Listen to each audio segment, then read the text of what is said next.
Bueno, efectivamente la Corte Constitucional acaba de pronunciarse y de manifestar que el fuero penal militar, la reforma a la Constitución, es inconstitucional. Lo ha hecho por vicios de forma. Es muy importante tener en cuenta que al declarar inconstitucional la reforma constitucional del fuero penal militar, ya no tiene ningún sentido debatir sobre la ley estatutaria que reglamentaba el fuero.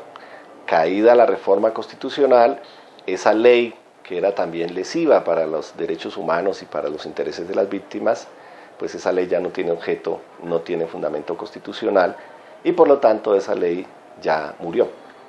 Nosotros recibimos esta decisión pues como una decisión muy importante, muy valiosa. Consideramos que la Corte Constitucional sigue defendiendo el Estado de Derecho, sigue defendiendo las reglas del juego en una sociedad democrática. Nos parece que es una noticia muy buena para todo el país. De un lado, para las víctimas que tenían el temor de que estos casos de ejecuciones extrajudiciales pasaran a la impunidad en la justicia penal militar.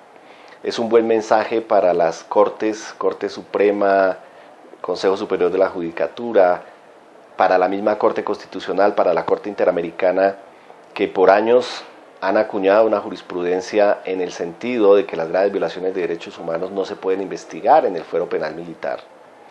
Creo que es un buen mensaje para la misma institucionalidad, para el ejército, para todos los miles de soldados y policías que siempre han desempeñado sus funciones sin violar la ley, que no tienen por qué asumir una actitud cómplice con aquellos militares que han violado la ley, que han ejecutado civiles.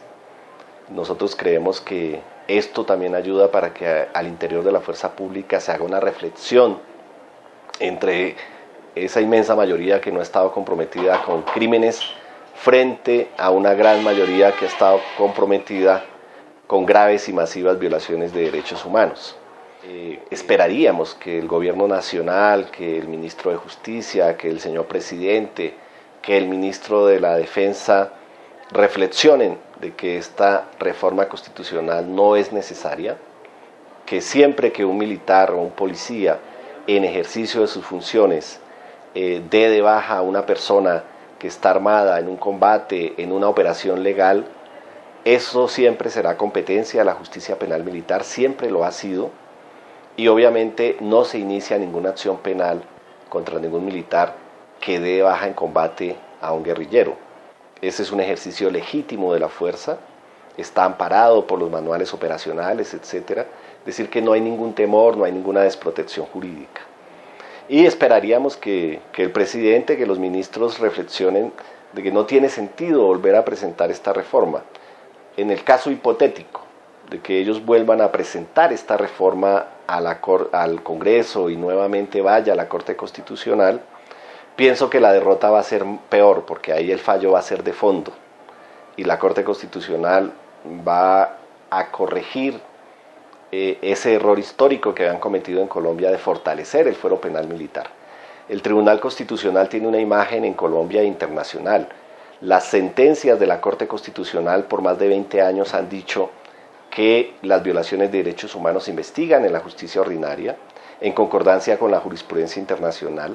Los fallos de la Corte Constitucional se conocen en las facultades de derecho, no solamente en Colombia, sino en toda América Latina. Es un ejemplo de juridicidad en América Latina. La Corte Constitucional no podía tirar por la borda una jurisprudencia de 20 años para luego decir que no, que ahora es constitucional que las graves violaciones de derechos humanos se investiguen en tribunales penales militares. Por lo tanto, es una pelea perdida. Yo creo que hay que buscar fórmulas. Yo creo que estamos en un marco de una negociación de paz. El colectivo de abogados ha presentado una propuesta que ha hecho llegar a La Habana, que ha hecho llegar al señor presidente, a los que están en la comisión de negociaciones, donde nosotros hemos dicho que en Colombia hay que buscar una comisión de verdad, de esclarecimiento histórico, hay que tomar unas medidas de garantías de no repetición y que hay que buscar mecanismos de justicia transicional, incluso para los militares que están comprometidos en crímenes. Y creo que ha llegado la hora de hacer esa reflexión. Creo que hay estructuras del ejército estructuras de inteligencia, estructuras de la policía que deben ser desmontadas como se desmontó el DAS. De lo contrario, van a tener que responder tarde o temprano en tribunales judiciales. Y por lo tanto, yo invitaría a que el país dé la reflexión de cómo buscamos una solución a toda la violencia que hemos padecido en aras de la paz, en aras de pasar la página, pero ahí todos se tienen que sentar a la mesa y al banquillo, no solamente los guerrilleros, los paramilitares, sino también los que han cometido crímenes de Estado en el ejercicio de la función pública. Y bueno, yo creo que todo esto hará parte de la reflexión que sigue en Colombia para que miremos si se respeta o no los derechos de las víctimas a la verdad, a la justicia, a la reparación y sobre todo si se adoptan garantías para que no se repitan los crímenes que hemos vivido.